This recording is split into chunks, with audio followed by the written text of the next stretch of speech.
Self ionisation of ammonia में हम पढ़ेंगे सेल्फ आयोनाइजेशन वाटर को भी। जब आप वाटर के सेल्फ आयोनाइजेशन को समझ लेंगे तो अमोनिया भी बिल्कुल इजी हो जाएगा। देखिए, सेल्फ आयोनाइजेशन में पॉजिटिव और एक निगेटिव आयन बनता है।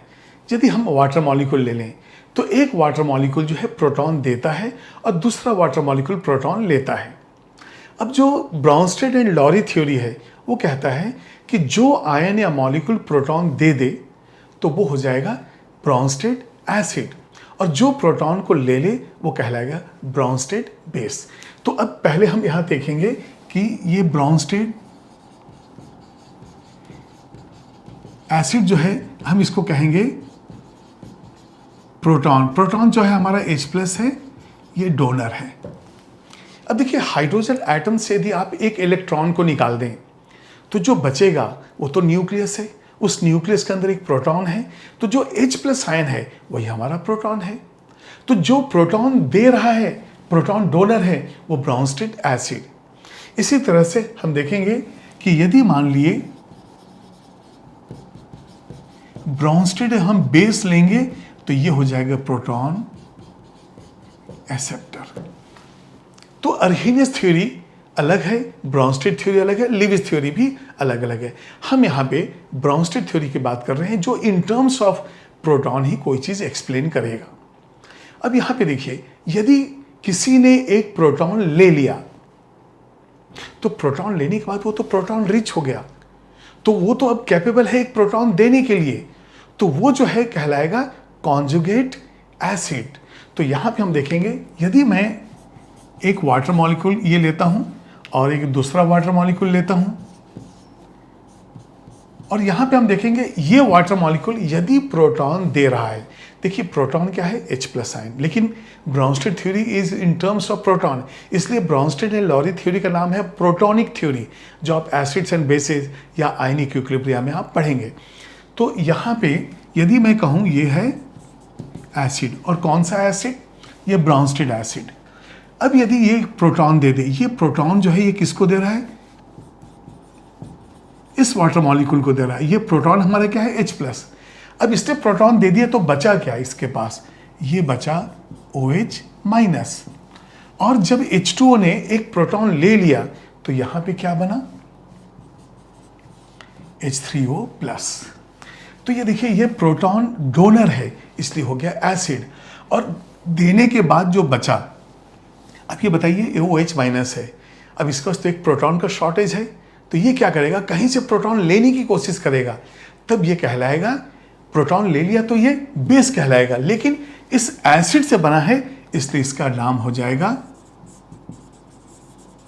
Conjugate base. जो एसिड है उसका जो कॉन्जुगेट है वो हो जाएगा बेस। ये जो है वाटर मॉलिक्यूल ये प्रोटॉन ले रहा है, तो जो ले रहा है वो क्या कहलाएगा, बेस। अब देखिए, लेने के बाद इसने क्या बनाया, H3O+ आयन।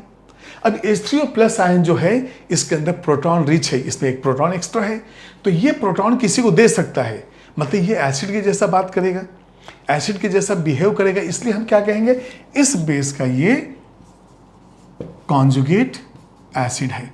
तो ये आपको याद रखना है, एसिड का ये हो गया कॉन्जुगेट बेस और इस बेस का हो गया कॉन्जुगेट एसिड। तो मुझे बताइए, इस कॉन्जुगेट एसिड बेस पेयर में, ये जो पेयर आप ले रहे हैं, ये दोनों को, इन दोनों को, इसमें डिफरेंस कितना है, एक प्रोटॉन का। तो यहां पे लिख देंगे डिफरेंस बिटवीन कॉन्जुगेट जो है acid base pair equal to 1H+, लेकिन H+ को हम क्या कहेंगे, प्रोटॉन। तो यहां पे देखिए, जो OH- है वो हाइड्रोक्सिल आयन हो गया, और जो H3O+ आयन है वो जो है हाइड्रोनियम आयन हो गया। तो इसमें जो है हम नाम भी लिख सकते हैं, ये जो है हाइड्रोक्सिल आयन है और ये हो जाएगा आपका हाइड्रोनियम आयन, हाइड्रोनियम आयन। तो ये वाटर का सेल्फ आयनाइजेशन है, मतलब वाटर आपस में मिलके ही जो है ये आयंस प्रोड्यूस कर दिए, एक ने प्रोटॉन दे दिया, एक ने प्रोटॉन ले लिया। अब ठीक इसी तरह का मैकेनिज्म हमें अमोनिया में भी नजर आएगा। अब दो मॉलिक्यूल्स ऑफ अमोनिया भी हम लेते हैं। यहां पे देखिए, अमोनिया फर्स्ट मॉलिक्यूल है,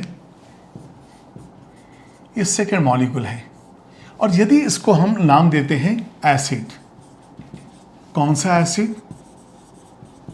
ये ब्रॉन्स्टेड एसिड हो गया। तो एक प्रोटॉन देने के बाद, ये प्रोटॉन देगा तो किसको देगा? इस अमोनिया को।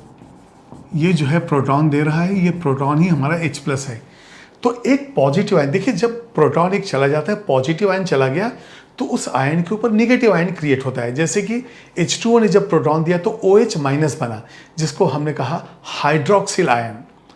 तो यहाँ पे एक NH2 आयन बन जाएगा विथ माइनस चार्ज, एक प्रोटॉन गया तो एक माइनस, और ये जो है इस एसिड का ये हो जाएगा कॉन्जुगेट बेस, और इसका नाम है एमाइड आयन। ये कहलाएगा एमाइड आयन। जो सेकेंड मॉलिक्यूल है अमोनिया का, उसने तो प्रोटॉन ले लिया है, तो प्रोटॉन लेने के बाद यहाँ पे जो बनेगा वो होगा NH4+। ये देखिए प्रोटॉन आया तो एक H+, प्रोटॉन आ गया तो पॉजिटिव आयन, चला गया तो नेगेटिव आयन आयन के ऊपर। ये जो है प्रोटॉन ले रहा है, तो इसलिए हम इसको क्या कहेंगे? बेस। जो देगा वो एसिड, जो प्रोटॉन लेगा वो बेस। और यदि ये प्रोटॉन ले रहा है, बेस है, तो इसका ये कॉन्जुगेट क्या कहलाएगा? कॉन्जुगेट ये कहलाएगा एसिड। और ये जो है अमोनियम आयन है, ये है अमोनियम आयन। तो अभी आपने देखा है कि यहां से जो है NH3 से जो एमाइड आयन बना, तो यहां पे एक प्रोटॉन का ट्रांसफर है। प्रोटॉन कैसे? ये प्रोटॉन ट्रांसफर कर दिया तो ये डिफिशियंसी आ गया यहाँ पे, तो ये जो है कॉन्जुगेट एसिड बेस हो गया। इसी तरह से ये जो बेस है इसका कॉन्जुगेट एसिड ये है। और कॉन्जुगेट एसिड बेस पेयर में आप देख रहे हैं कि NH3 NH2 में, NH2- में एक प्रोटॉन का डिफरेंस, उसी तरह से NH3 और NH4+ में एक प्रोटॉन का डिफरेंस। तो एसिड बेस जो पेयर का है, कॉन्जुगेट एसिड बेस पेयर, उसमें सिर्फ एक प्रोटॉन का डिफरेंस होता है। तो देखिए यहाँ पे हमने NH2- तो ले लिया, लेकिन यहाँ पे दो और आयन कैसे बनते हैं अमोनिया से, वो भी मैं आपको बता देता हूँ, जबकि इससे कोई रिलेशन नहीं है। लेकिन अब यहाँ पे देखिए आप, NH3 जो है हमारे पास, ये है अमोनिया। यदि यहाँ से एक प्रोटॉन चला जाए तो ये होता है NH2-, जिसको हम कहते हैं एमाइड आयन। अब यदि मान लिए NH2 भी, NH2- भी यदि कभी किसी को दे दे, तो यहां से बनेगा NH2-, जिसको हम कहते हैं इमाइड। अब देखिए जब एमाइड आ गया, अमोनियम आ गया, तो दो और जो नाम है उनको भी जानना जरूरी है। तो NH2- जो है इमाइड हो गया। अब एक और प्रोटॉन यदि ये चला जाए तो ये 3- ये हो जाएगा। अब ये देखिए, ये जो है आपका नाइट्राइड आयन।